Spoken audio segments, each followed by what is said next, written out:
In today's video, I'm going to teach you how to hide the footer on the password protection page in Shopify. Before we start, here's the big picture. The password page is what visitors see when your store is locked. Depending on your theme, this page may include a footer with links or branding.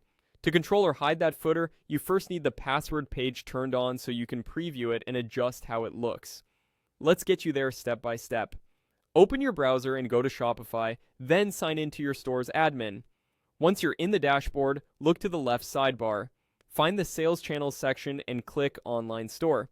This is where you manage your storefront, themes, and how your store appears to visitors. Next, in the Online Store area, select Preferences. Preferences is where Shopify keeps several important storefront settings, including your password protection controls.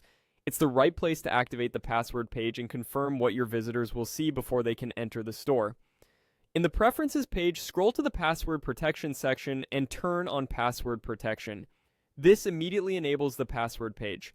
Add a temporary password if prompted, and save your changes.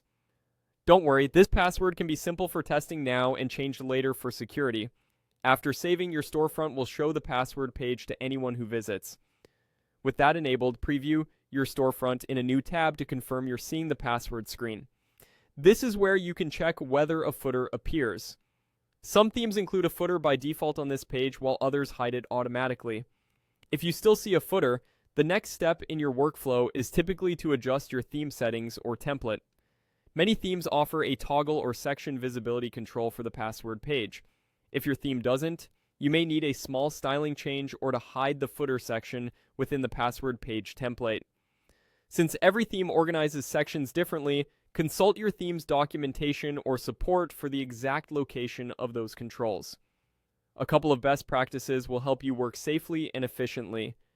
Consider duplicating your theme before making any appearance changes so you have a clean backup. Test on both desktop and mobile to make sure the footer is hidden consistently.